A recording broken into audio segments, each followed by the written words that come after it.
আসসালামু আলাইকুম ওয়া রাহমাতুল্লাহি ওয়া বারাকাতুহু। প্রিয় দর্শক শ্রোতা মণ্ডলী, আজকের আমরা জানব বিড়াল যদি কোনো পোশাকের গায়ে গিয়ে টাচ করে সেক্ষেত্রে সেই পোশাকটা অপবিত্র হয়ে যাবে কি। এই ক্ষুদ্র মাসআলার ব্যাপারে মুফতিয়ানে কেরামেরা বলেছেন যে যদি বিড়াল কোনো কাপড়ের গায়ে গিয়ে টাচ করে সেক্ষেত্রে সেই পোশাকটা নাপাক হবে না, যদিও বা বিড়ালের গা শুকনো বা ভিজে থাকবে। যদি স্পষ্টভাবে বিড়ালের গায়ে কোনো নাপাকি লেগে থাকে সেক্ষেত্রে আপনার পোশাকটা নাপাক হয়ে যাবে।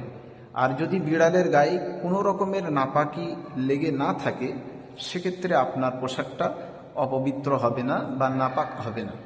দলিল আপকে মাসাইল और उनका हल, खंड नंबर 2, পৃষ্ঠা নাম্বার 91। মহান আল্লাহ পাক রব্বুল আলামিন আমাদের সকলকে শোনা অনুযায়ী আমল করা তৌফিক দান করুন।